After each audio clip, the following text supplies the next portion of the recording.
Recently, the Art Society of Trinidad and Tobago hosted an intellectual property and contracts workshop for artists. This workshop was hosted by the students of the Hugh Wooding Law School Legal Aid Clinic. If you're interested in learning about contracts, copyright, and intellectual property, keep watching. I have four students actually this afternoon who are going to be presenting. We have other students from the clinic here as well. But this afternoon I have Laverne, I have Nicholas, Chelsea, and Adam, and I have Ashley on the PowerPoint helping with the slides. So they are going to be leading the discussion this afternoon. They are not lawyers as yet, they are lawyers in training. They have exams to write in just over a month's time, and if all goes well, in November 2023, they will be admitted to practice either in Trinidad and Tobago. We have someone from Barbados here as well, or Grenada, depending on which jurisdiction they are from. So all of this is part of their assessment of the clinic, but I know that they are ready, and we hope that the content would be interesting, educational, and of course, we want to make it as interactive as possible so that you can ask questions. Alright, so we are going to go straight into our presentation this afternoon. We're talking about contracts, we're talking about copyright. So I'm going to hand over to Chelsea, who is going to be our moderator this afternoon. Good afternoon, everybody. So as Mr. Malcolm has said, we are the students of the Hindsight Clinic at the Legal Aid Clinic in the Hugh Wooding Law School, and we're all very excited to come here today to present to you. So this afternoon, our presentation is going to be split into three parts generally. Firstly, on contract law, the second part on intellectual property, and lastly, we are going to open the floor to some questions and answers. So this afternoon, we will start you all off on what's a contract and when it's needed. Yeah, so good afternoon, everyone. So the most common reason you may find that you need to enter into a contract is because you wish to obtain something of value. In this case, monetary reward for the sale of your artwork or project for which you are involved. So a contract can either be verbal or it can be written. However, a written contract carries more weight since it is easier to enforce. A written contract should outline the rights of both parties, each party's responsibilities, and the consequences for failure to complete the contract. Therefore, a written contract can ensure that you are guaranteed that you are paid for your artwork, consultation, or contracted projects. It also gives the purchaser comfort that they will receive what they have contracted for. So basically, a contract is required to make sure that your rights as an artist is protected. It is often assumed, and quite wrongly so, that just because the sale may be considered small, a contract is not needed. It is always best to have a contract in place to ensure that you are fully protected, as even small projects can have its issues. One sec.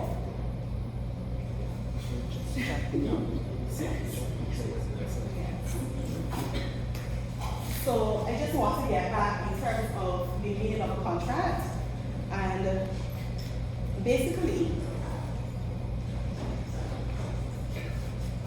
a contract is an agreement which is either written or it can be oral, by which two or more parties having legal capacity agree with sufficient certainty in accordance with terms and conditions that are expressed or implied to perform certain obligations.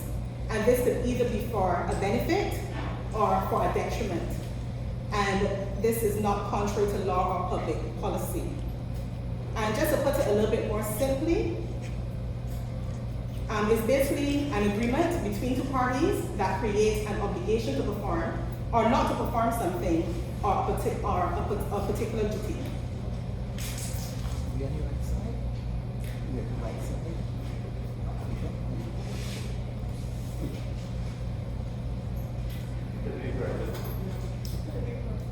Yes, so I would have mentioned just now that the written contract will ensure that you are guaranteed that you are paid for your artwork, consultation, or contracted projects. And it will also give the purchaser who is purchasing this artwork comfort that they will receive what they have contracted for. And a contract, basically, it does not have to be complicated, as a sharp basic contract can protect all parties involved and will make it more likely that the sale of your artwork or any associated project will be successfully completed. Provisions should be included in the contract for what should happen if the artwork needs to be returned, or if a project that you are engaged in faces delays and takes longer than both parties expected. So in light of everything that I've said, contracts really and truly should be written to anticipate potential problems and should include a procedure for resolving disputes in addition to outlining the responsibilities of all parties. Yes. And this is just basically explaining when a contract is needed. Okay, so I just want to pause for a second here. Just put some things into context, all right? Because we're getting a lot of information and we want to try to understand what's happening. Of course, you all know about contracts. You all are artists, you all work in the contractual realm. So I guess one of the main takeaways here is that you can have a written contract or you can have an oral contract. Very often, word of mouth, people have some sort of agreement, and 90% of the times things go according to the agreement.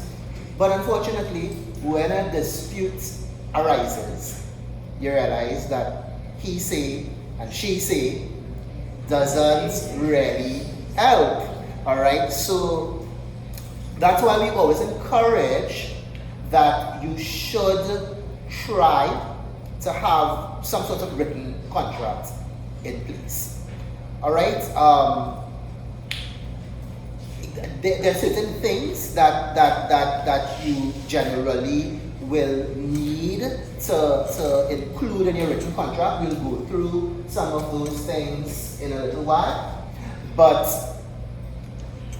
if you have a dispute and you need your dispute resolved, obviously a written contract will have a lot more weight if you have to go to court.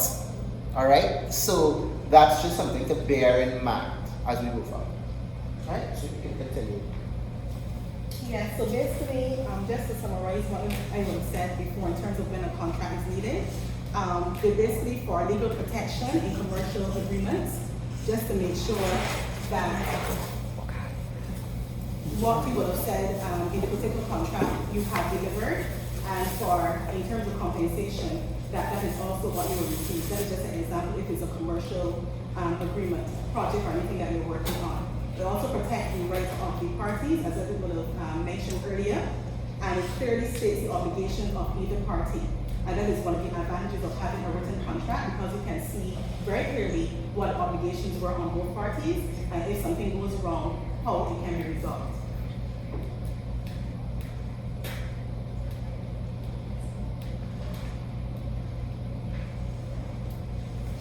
And then in terms of when you would need the contract, this would be important if you're selling artworks locally or regionally or even internationally. You don't know what project may have or who may want the artwork. May not always be locally. It could be another country in the Caribbean or international as well. So the written contract will also come in useful for that too as well. And also, if you're given permission for limited use of the artwork, this was also set the obligations in terms of when it should be returned, with the compensation, and it is clear so that each side understands and agrees to the contract. Also for commission-based work, and as I would have mentioned before, on the taping projects, like in Barbados, we have projects where we would utilize artists to do various murals. I don't know if anybody here have been to Barbados, but if you go, you will see that even in the University of the West Indies, they have a very long wall, and the whole wall is filled with a whole set of artwork. So therefore, artists are employed. It has a lot of culture in terms of the whole artwork. So it's like public art, but using a positive way where you showcase all the culture. And then in Christchurch, there's a really big mall in Rendezvous, and that is also some public art where you have murals. And then that's the last one. This is ABC First Garden. So even Harper is involved, where you have a whole mural, but it is made out of tiles. It is extremely beautiful, and the wall is really, really long. So that is how we utilize artists locally and everything. So therefore, everybody gets a piece of the pie. And of course, if you want to practice like that, you will want a contract so that the obligations of both parties are taken care of. So that's it.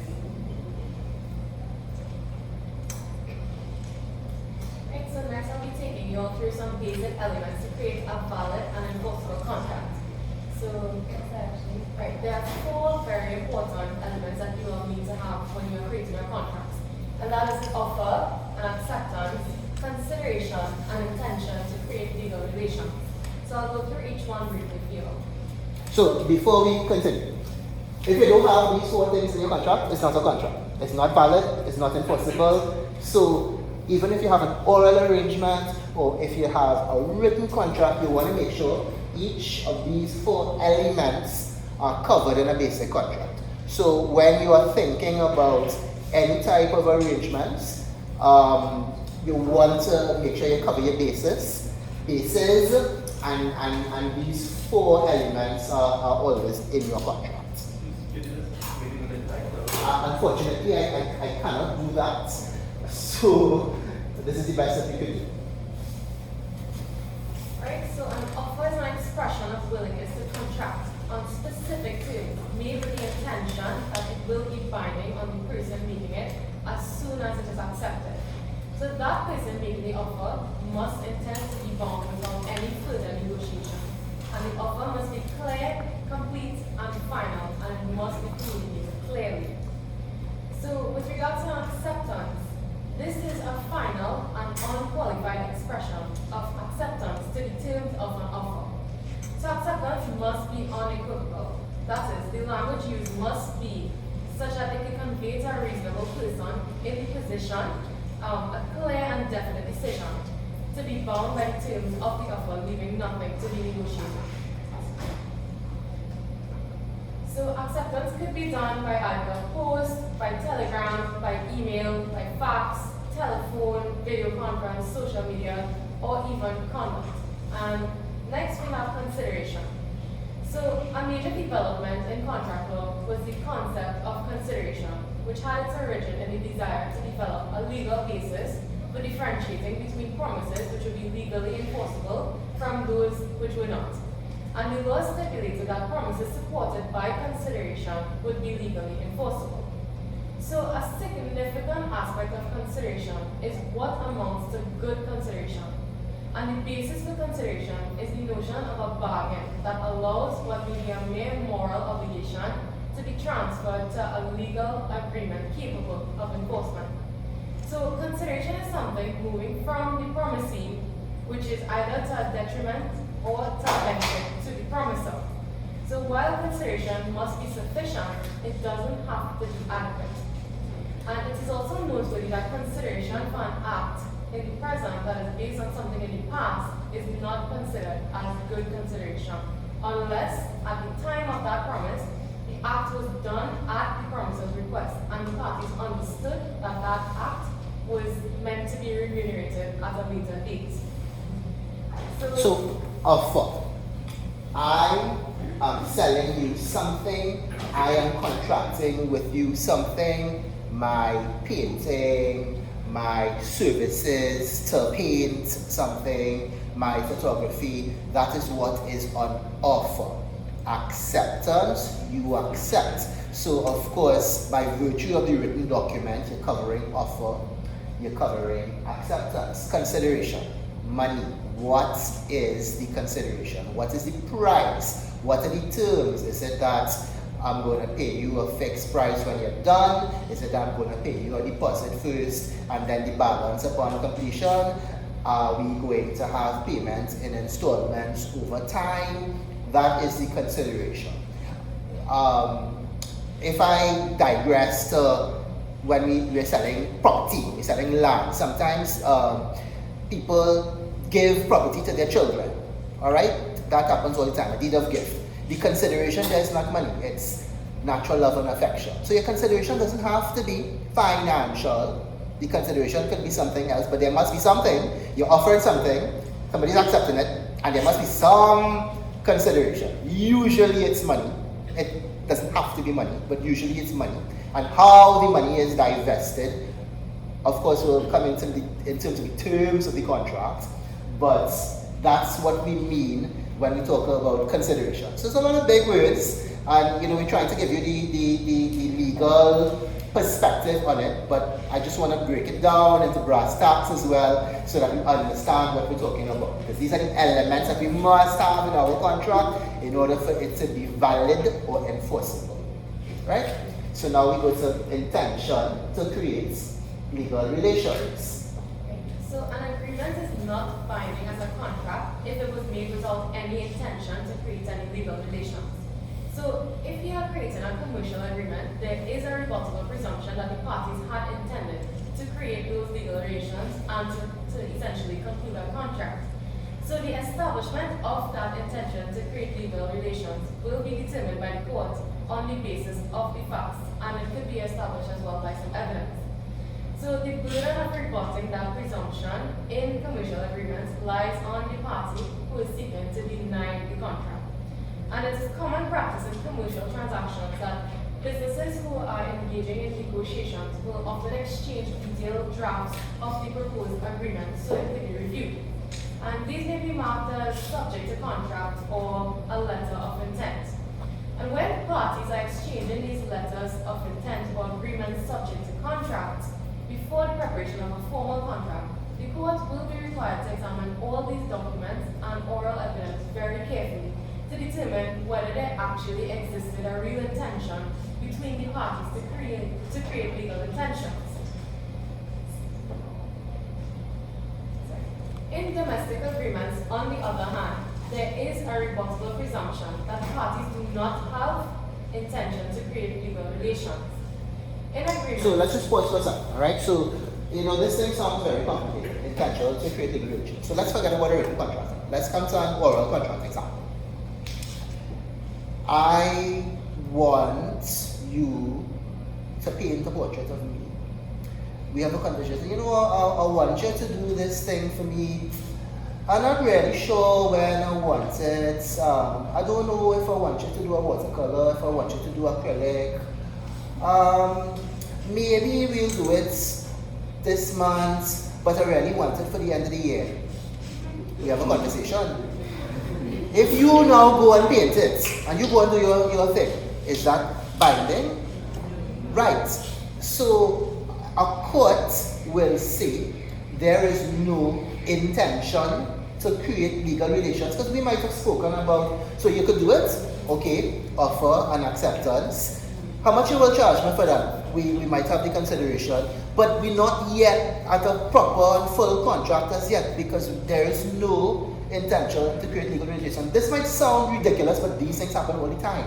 And people end up in hot water because somebody goes ahead and acts on a draft. It could be a draft in an email that's not yet been finalized and accepted by all the parties, or in a conversation like this that we say, yeah, I'm thinking about this, alright, but we never have a firm go ahead. So that's why it's always important to have a written contract where you sign, you have a document, and you can say, aha, we have all the elements there because this is a proper written document with terms and conditions. We have clear offer, acceptance, consideration, and we know that there is an intention to create legal relations. If it is that you're working with an oral contract, because unfortunately that's just how it goes sometimes, we have oral contracts, at least have some kind of evidence of these things. Maybe a WhatsApp conversation, a text message string, an email, something to show that we have offer, acceptance, consideration, and intention to create legal relations, right? So, continue. In domestic agreements, on the other hand, there is a rebuttable presumption that the parties do not have an intention to create legal relations. So that would be like the instances between family members or friends. There is no intention to create legal relations and no intention that the agreement would be subject to litigation. This does not mean, however, that family and friends cannot form a binding contract. It simply just means that the threshold raises to create that contractual relations. So therefore, there must be clear intention on both parties for them to be bound. And the presence or absence of this intention to create legal relations depends on the court's inference from the language used by the party and also the circumstances in which they used it. So these would have been the four main elements of a contract, but there are also two more elements that are very important to consider as well. And this would be certainty of the contract. So for a contract to be binding, it must be certain and it must not bear any vagueness or obvious incompleteness that will not give it rights to become binding. And to determine certainty of contract, you must be able to identify exactly what has been agreed. If a contractual term is uncertain or unclear, it will not necessarily cancel the contract if its meaning could be determined or the contract itself can provide the method of supplying the meaning or the deficiency within that contract. So in deciding whether or not the agreement as a whole is sufficient to amount to a contract, the court will try to determine what the reasonable man would have thought.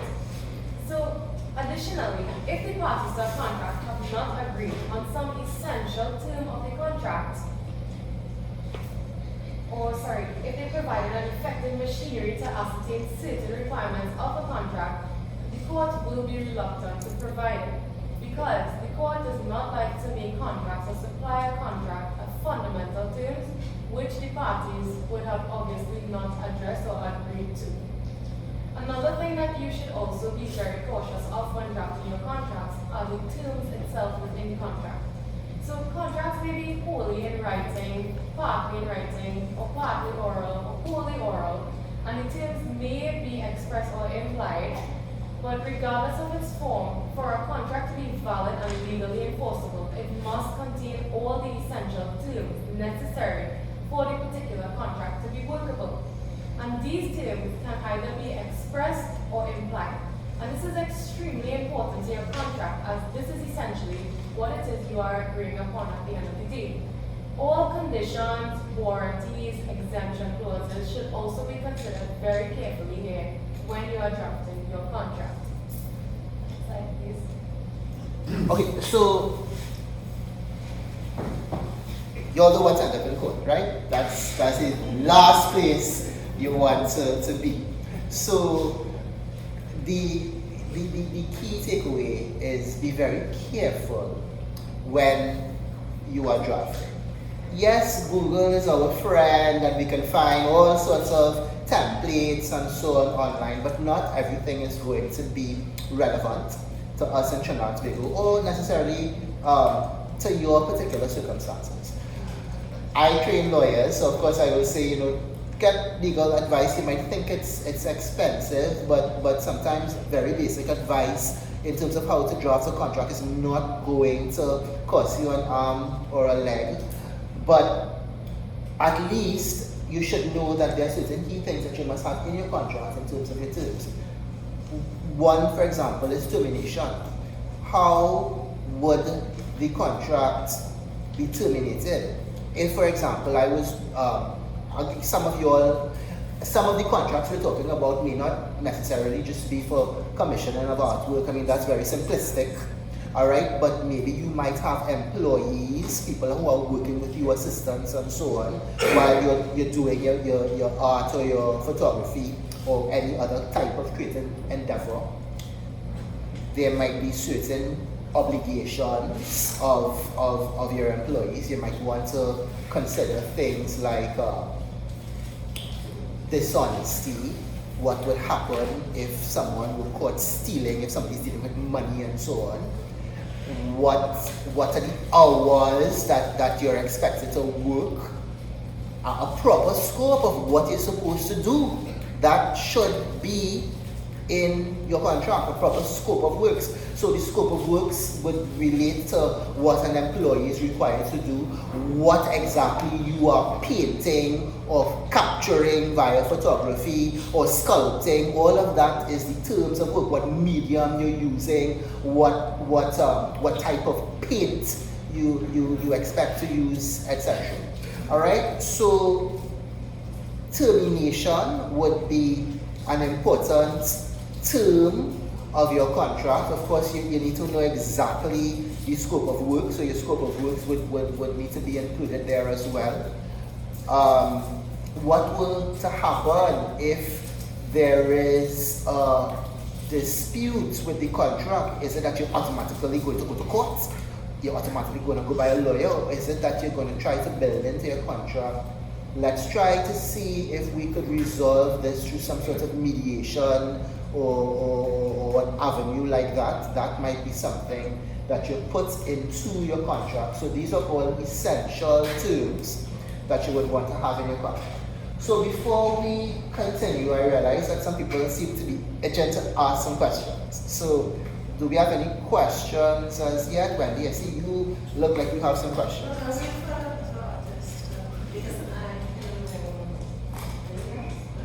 Any questions so far? You all think my students are doing a good job? Okay, very good. Excellent. Good. The example you gave was with employees and stuff. I think a lot of the artists are very concerned about their rights. How do they let an entity use their artwork in a specific environment? And some artists have been approached before to say, sell me your rights to that painting so I can do whatever. And of course, if you're a struggling artist, you're tempted, should you or shouldn't you? And how do you terminate that? A corporate entity buys your artwork for a calendar or for a brochure or for a booklet for X time. What's your termination? So in terms of that. So, but you're preempting us a little bit because we actually we're going on to talk about intellectual property in a short while. And one of the things that we want to discuss this afternoon, at least try to explain, even if you can't explain it fully, at least plant a seed in your minds, is the concept of licensing. So how you license your artwork and you protect your rights in that regard. So we're coming to this. That's why I asked the question, because when you're talking contract, that's me. How do I terminate this? Do I sign a contract for? Yeah, so yes, once you are going to embark on that type of arrangement, you need to have a proper agreement in place. Yeah? This gentleman had a question. Yeah, what about Oh, where your work is used, you don't know. we're coming to that. We're coming to copyright. It's used in the media. We're coming to that. We're getting to that shortly. I just want to find out, right? If a clause can exist in a contract, especially when you're working for government, where the artist can revoke the contract. So again, go ahead. Something has changed. The working has changed. The parameters has changed. And it's only until you get into the working of the contract you realize it. But of course, this time has to be set for the benefit of both the person giving the money the contract and the person receiving the contract. And I think it's very necessary at this point. So most contracts should have a specific mechanism for termination. When it comes to termination, you may want to have a notice period that either party can terminate the contract by given written notice within a certain time frame. That is something that is generally essential in most contracts. Unfortunately, some people leave it out because they're not familiar with the drafting of a contract, but in most cases, there should be a provision for termination that either party can terminate the contract for certain reasons by giving notice within a certain time frame. Because again, I might just want to quit my job. I don't need to give an explanation as to why, but my employment contract would have a period of notice within which I must give my boss or my employer that I no longer want to work for you. Right? So your contract should have a specific termination mechanism, including notice. Yeah? Any other questions other than the IP, copyright, rights questions? Because we're going to come to those in a while. I think it was important for us to know that even with consideration for that, we need to do contracts. So even from this point of view, at this stage of the Okay. we can continue. Good.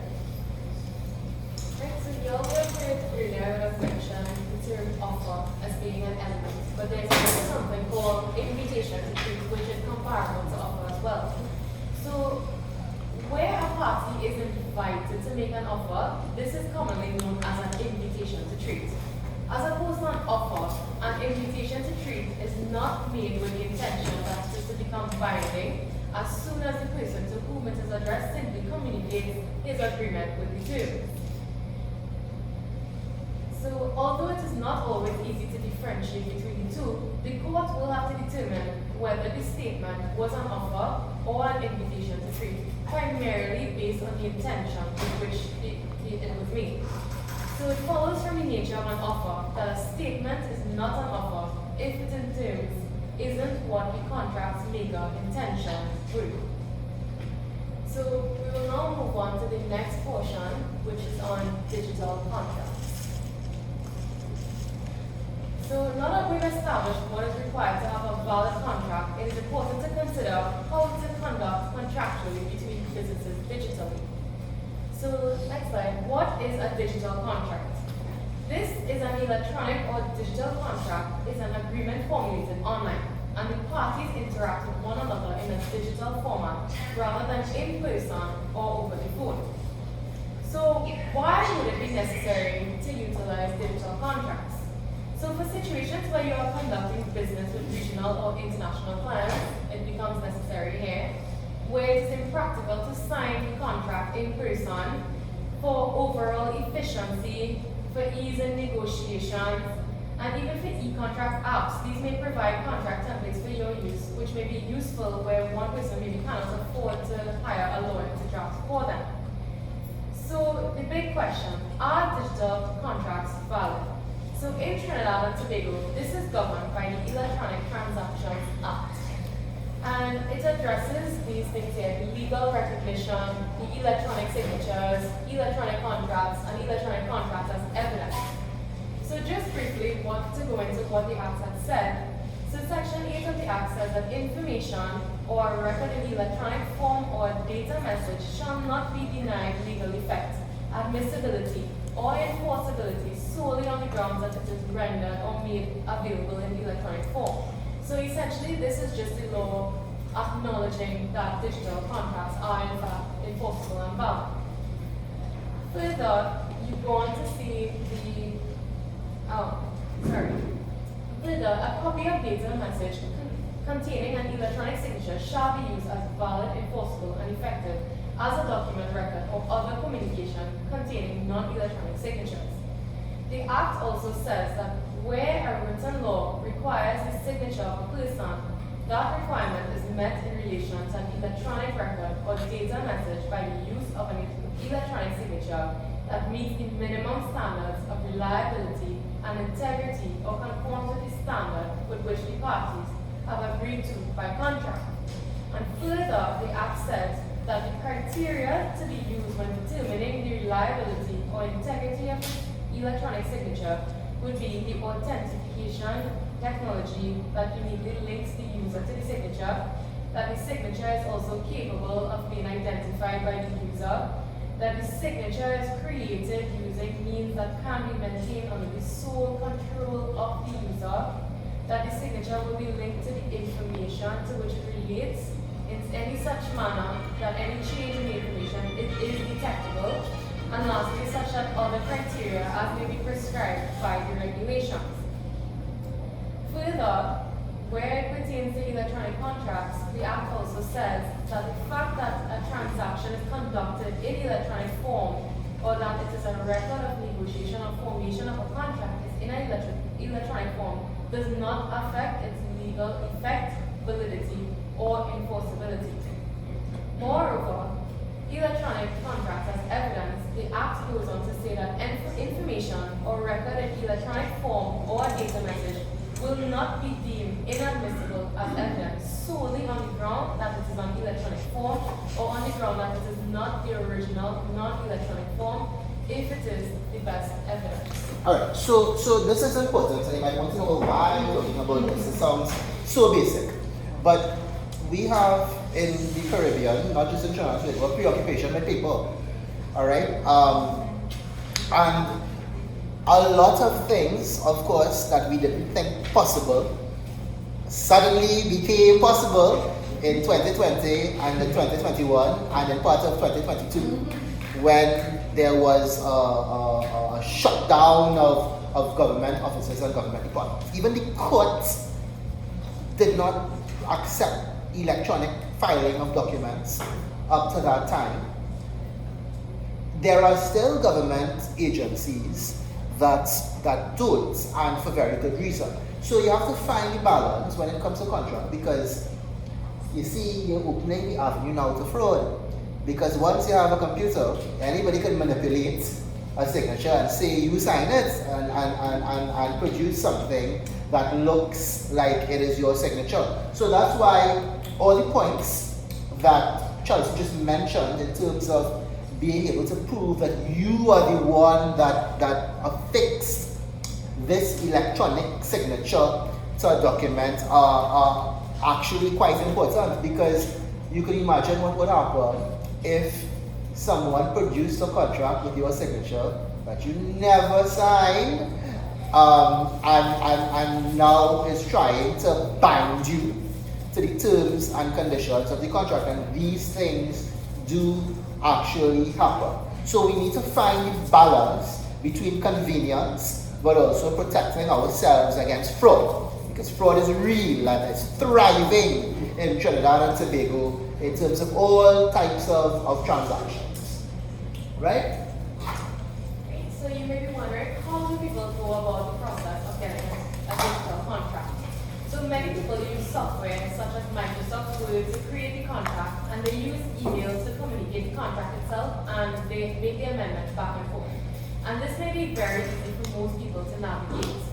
Some disadvantages, however, would be that every amendment would have to be emailed back and forth between the parties, which essentially extends the time for negotiation of the contract and forces you to have to keep up and up to date with each of the amendments that were made. It is also not secure to use email spaces like this because, of course, there are things such as hackers. Another thing that people do is that there are apps that are specifically designed to there are apps that are specifically designed to be a secure digital space for contract dealings.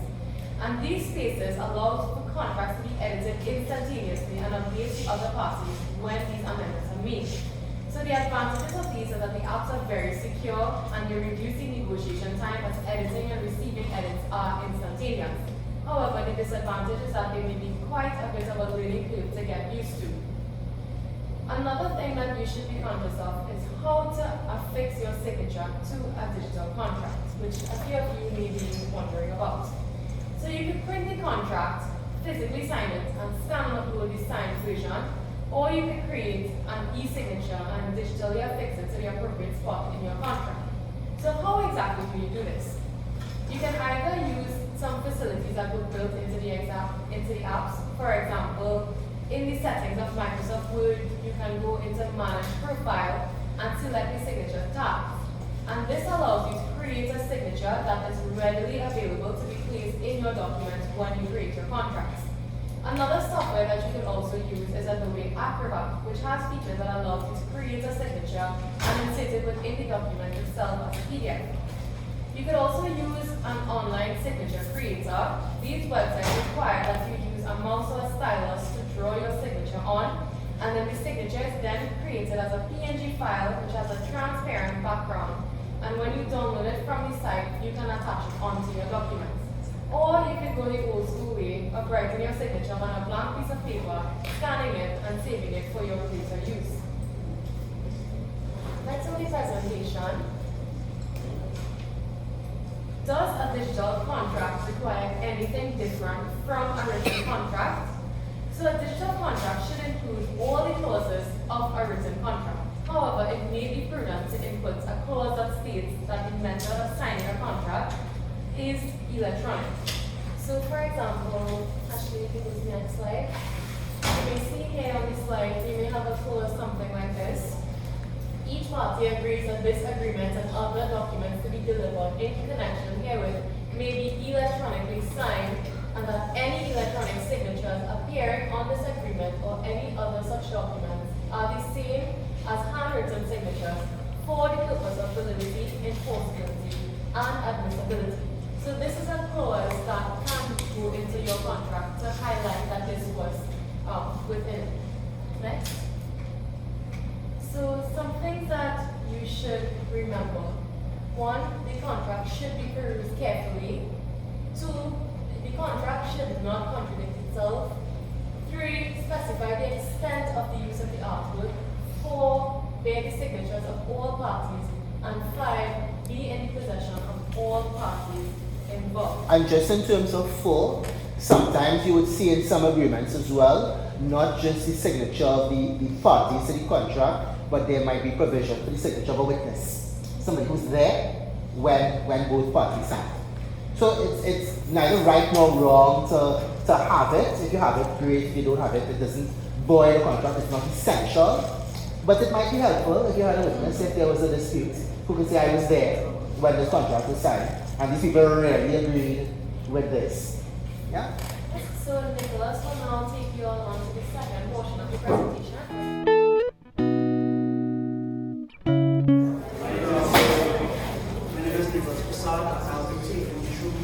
Basics of copyright. So what is a copyright? A copyright is a property right which subsists in literary and artistic works that are original intellectual creation of the artist, the author, in the literary and artistic domain. So these are a lot of complex legal terms. I'm going to just break it down simply. So what does that mean to you? And a copyright is really just, if I created a piece, one of these beautiful pieces in this room, this is my right over this subject matter, my rights over this piece of art. That's what we're talking about today. So section 5, I'm going to make it feel like we're in a UE lecture. But section 5 of the Copyright Act of Trinidad points out a very long list of works which are subject to copyright protection.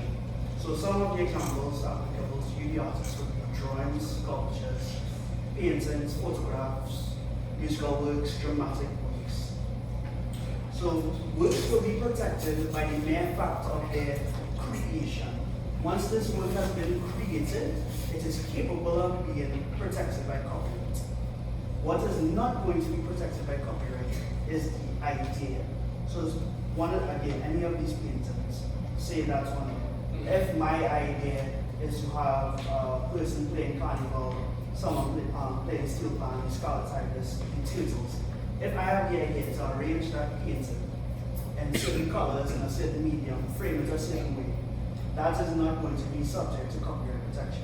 I have to physically create that piece to attract copyright protection. So there's no registration of copyrights in Trinidad and Tobago. This is a right which comes automatically with the creation of the piece.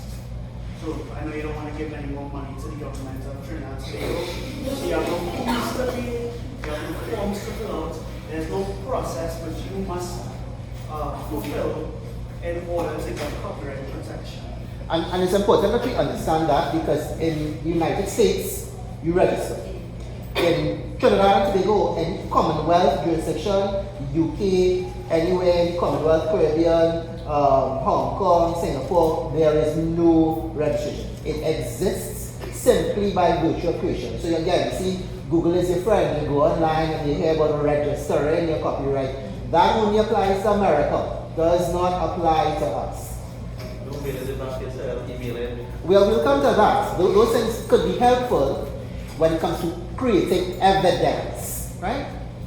Now, I trust everybody should be familiar with the copyright symbol. You see the little circle around it? That symbol does not need to be attached to any of the works to attract copyright protection. It's merely a formality. If you want to put it there, you put it there. So when will a work be protected by copyright? So there are 3 criteria. The work must be a product of skill, labor, and originality of thought. So we're going to get a little bit complicated now. So let's look at originality of thought. So So this depends on whether it was an intellectual creation of the author and extends that his personality was extended into this piece. He is expressing his free creative liberties and creativity. It came from the artist. That's what we're talking about when we talk about originality of the thought. Skill, we'll be looking at the expertise that the artist would have exercised in the process of creating a piece, and labor, the physically intensive and labor-intensive process to create a piece. Now, a photograph is something that's capable of being protected by copyright, but I cannot take a picture of one of these pieces of art and now this is a new copyright.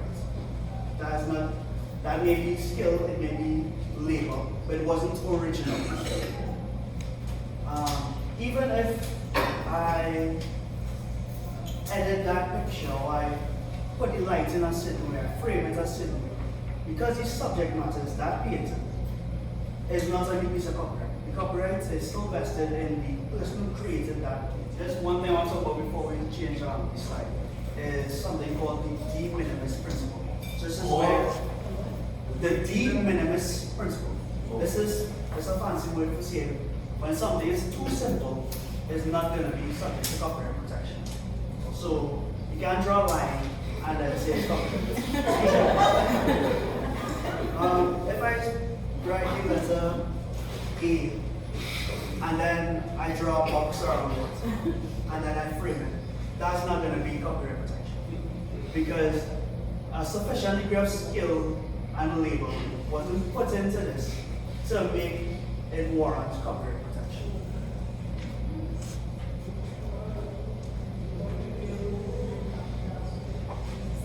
Okay, so the rights of the creator. This is basically just a copy and paste from the Copyright Act. What can an author prohibit or authorize? The author could prohibit and authorize the reproduction of their work, the translation of the work, adaptation and transformation of the work, for its public distribution, importation of copies of the work, public display of the work, broadcasting of the work, and communication of the work to the public. When can art be used without the artist's permission? It could be used for educational purposes, say in a lecture. Copies could be made available in a library or archives. Communication for the purpose of informing, public displays of original works in art galleries, artistic works located in public places. Okay, so moral rights of the creator. I will invite my friend Adam to take it. Okay, so before Adam goes on, in terms of when we're talking about skill, Nicholas spoke about the degree of skill. All right, so skill and dexterity is important in terms of protection and copyright. I had a matter recently where there was an infringement of a photographer's work. Interestingly, the photograph itself was a picture of a carnival costume, and the person that infringed, the person that stole this picture off the internet and used it for a poster for a party, said, well, there's a picture of a carnival costume, so he's breached copyright in the first place. And that's where now we're talking about skill and dexterity. Because one of the things that I put in my submission to the court, and I'm sure you all relate to this, is that my client, the claimant, explained the distinguishing features of the photograph and how he utilized the technique of capturing variances in light and shadows to create the photograph itself. So you see, your skill as a photographer, your skill as an artist, your technique, all of these things now go to originality, all right, in terms of how you distinguish your work from that of someone else. So the question that we got from Randy just now was now about the waiver, and that ties into what's called moral rights, because as an artist, as a holder of copyright, you have two types of rights. You have moral rights and you have economic rights. So Adam is going to speak about the moral rights of the creator. Hi, good afternoon, everyone again. As Jason just said, Mr. Natu, sorry, just said, we have two types of rights that you are entitled to as artists. So we're going to talk about some of your rights. That's what. So now we're on to the moral rights. This is based on section 18 of the Copyright Act.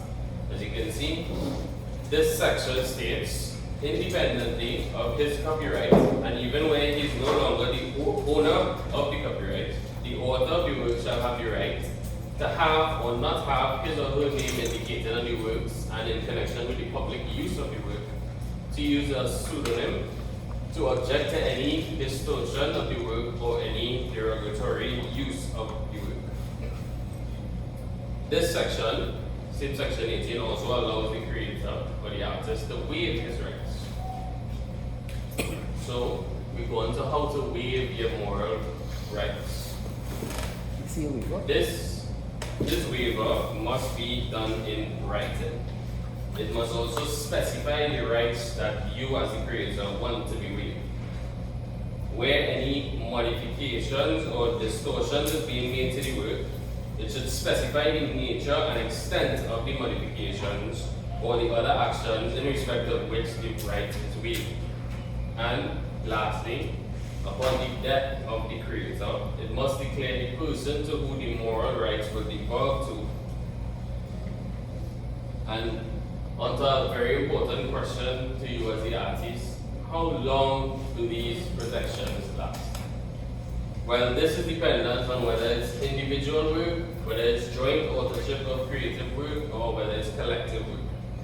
In the case of individual work, protection of the copyright and moral rights of the creator are usually protected during the life of the creator and for 50 years after the creator's death.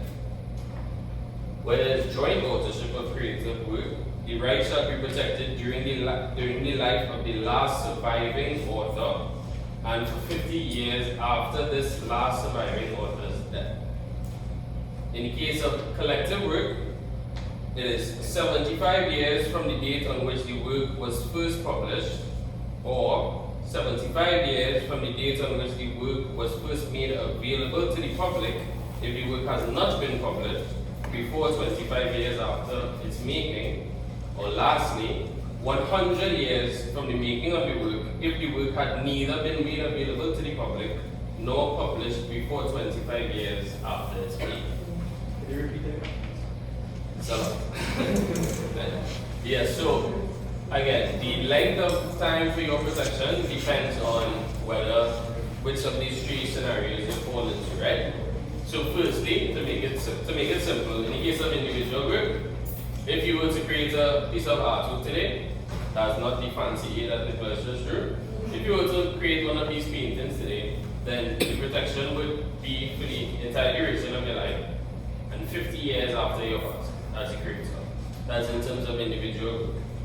Whereas joint authorship now, say you and a colleague coordinated and jointly created a piece of artwork, it's for the duration of both of your life and where the last surviving person, 50 years after the last surviving person is dead. So, and in terms of collective work, that's a bit tricky because that's the three scenarios.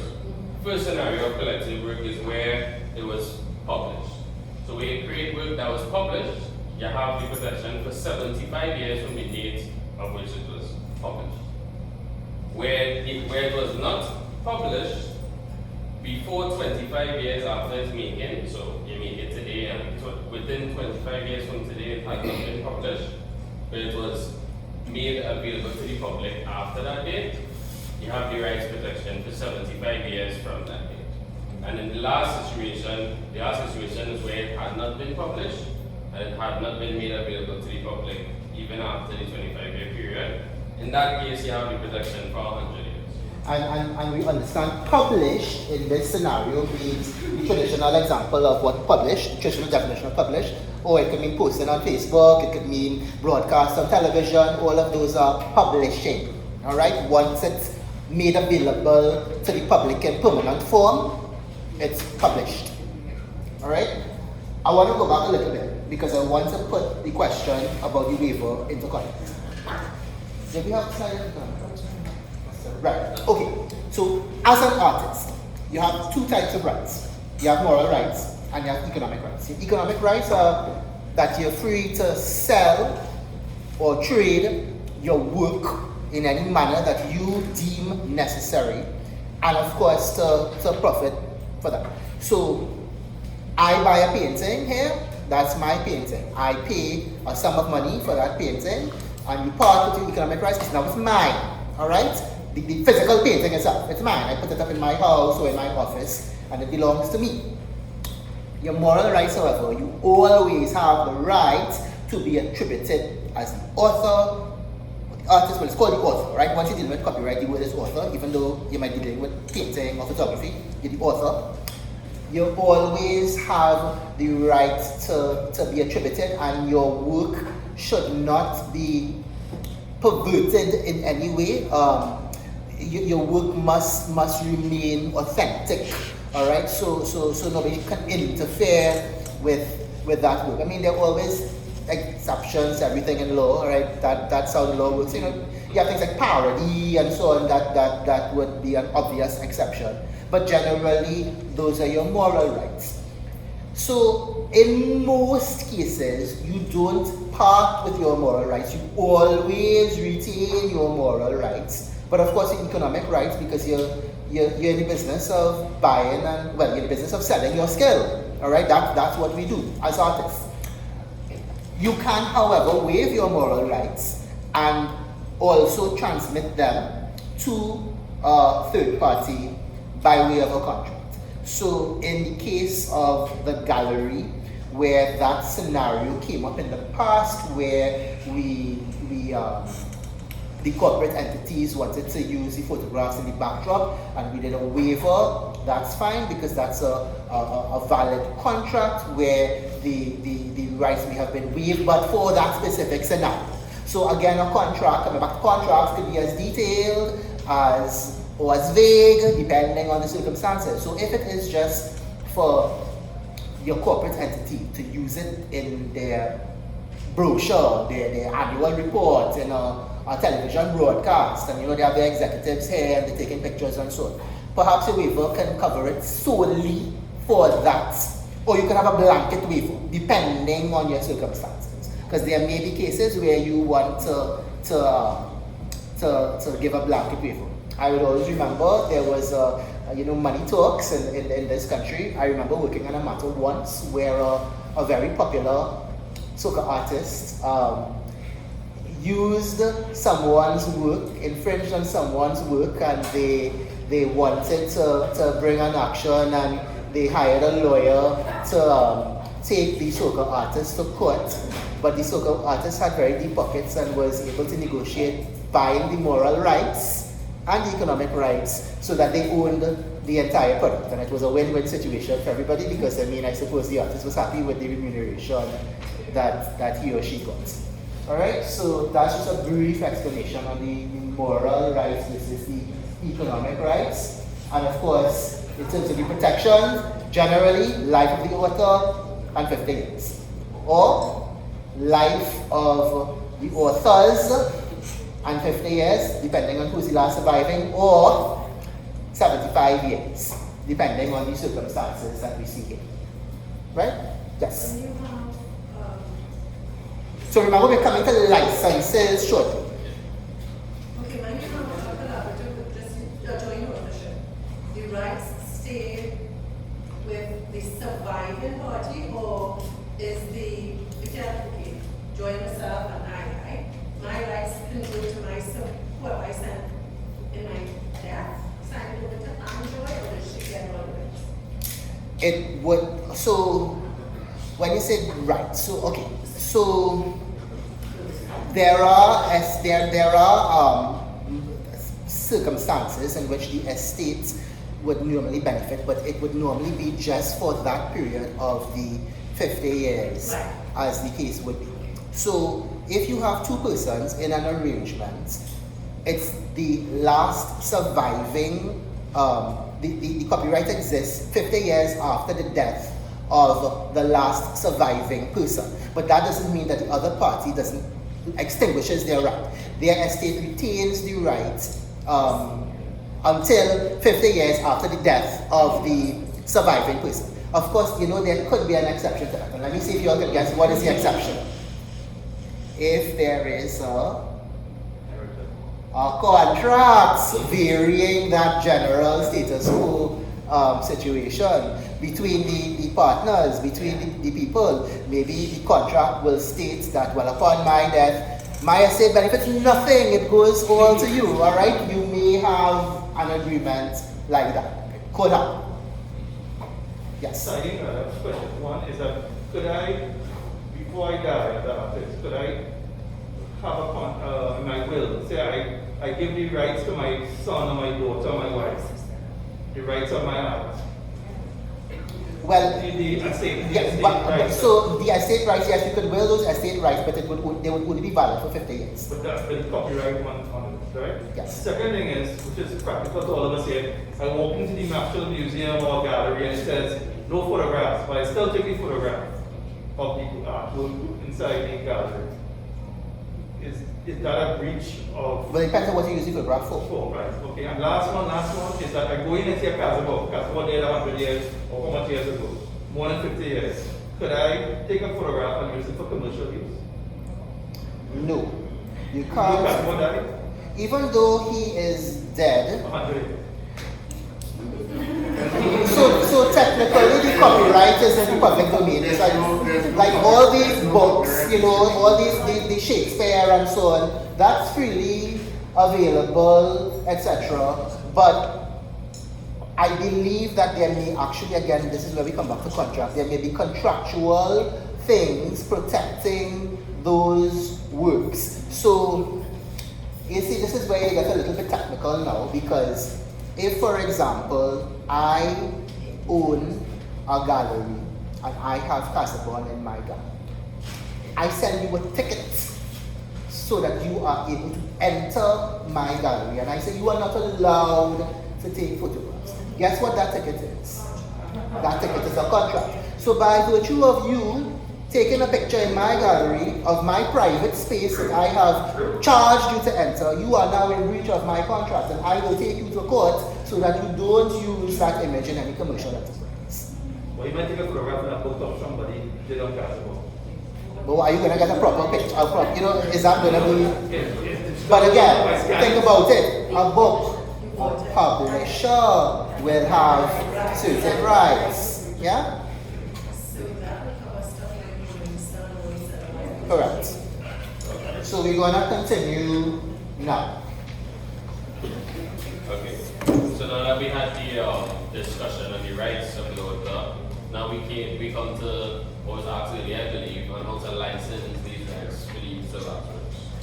So, as copyrights and property rights, they may be transferred partially or fully by assignment, disposition, or by operation of the law. If anyone taking notes, that would be section 28 of the Copyright Act. These acts are available on so notably, for this assignment to take place, assignment would be where you license out, so you contract out the artwork for use. The assignment must be in writing. It must be signed by or on behalf of the person who holds the rights. So that would be you as the authors of the artworks. It binds every successor entitled to his interest in the copyright except a purchaser who is unaware of the license or a person who obtains title from such a purchaser who was unaware of the license. So those would just be the two legalese exceptions. I'm sure Mr. Matt could explain further. And yes, in terms of the assignment, it only applies to the rights listed in the license, so you must specify in the license what rights you are given to the person you're authorizing to use your artwork.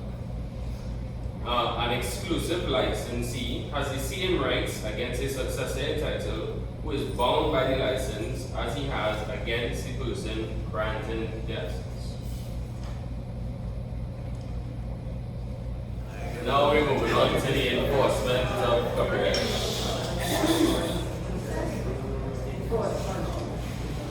Good afternoon again, everyone. So now we're moving on to the enforcement of copyright. So, rights provided under the copyright and related rights laws can be enforced by the rights holders, which is you, the author, through a variety of methods. These include civil action suits, administrative remedies, and criminal prosecution. Basically, injunctions, orders to destroy infringing items, sue for breach of contract, inspection orders, all of these require going to court, fighting during litigation over whether the person has breached your rights as the author or not. Enforcement by licensee.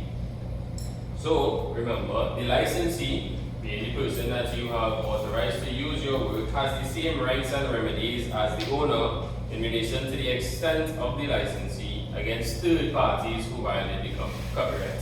All this means is if you, as the creator of the artwork, grant someone else, so for example, I'm the creator of the artwork, I grant my good friend Nicholas a license to use the artwork in a particular way. So I grant him the license to reproduce it in a magazine. And a third party, who I, me or Nicholas, we don't know this person, they take the same artwork and use it in their own paper. Nicholas, as a licensee, has the same right as me to take that person to court and fight for the infringement of his rights as a licensee. And now we move on to the last slide, the secondary infringements of copyright. This is section 34 of the Copyright Act. This says that copyright in a work is infringed by a person who, without the authorization of the owner of the copyright,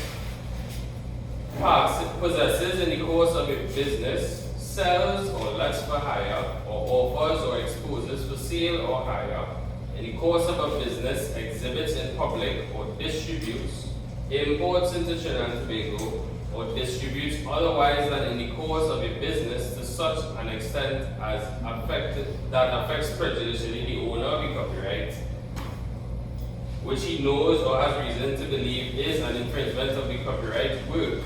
That's secondary infringement. So, all that legally is just to say when someone who without your authorization as the author of the work infringes of your economic rights by importing your work into another country or selling it without your authorization as the copyright holder. This is secondary infringement of copyright. The copyright work is infringed by a person who, without the authorization of the owner, makes, imports into Trinidad and Tobago, possesses in the course of business, or sells or lets for hire an article specifically designed or adapted for making copies of that work, knowing or having reason to believe that is to be used to be making infringing copies. What this means now is that I don't know for sure that the person I'm importing this artwork to is going to breach your rights and, for example, put it in a book and sell it without your authorization. But that's not necessary. My knowledge is not necessary. If there's sufficient reason for me to even suspect that this person I'm giving the work to will be doing that, I'm also liable because I'm breaching your copyright as the owner and the author of your work. We will answer any questions you have in the comment section below. Stay tuned for more events like this one. Thanks for watching.